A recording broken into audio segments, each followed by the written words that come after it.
Here I have Motorola Moto G82, and today I'm going to show you how to set up custom ringtone on this device. So to do this, firstly you have to open settings.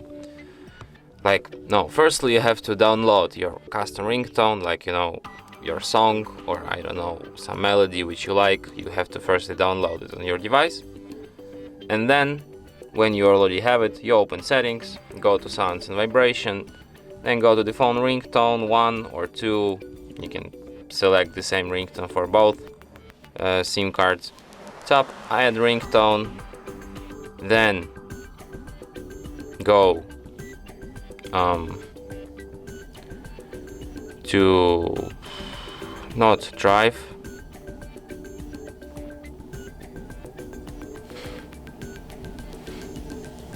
audio, downloads.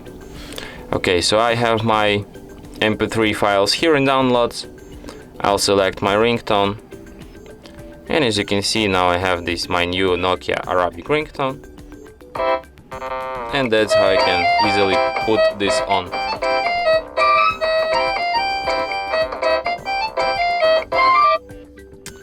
So yeah, and that's it. Thanks for watching. If you find this tutorial useful, don't forget to hit that like button and subscribe to our channel.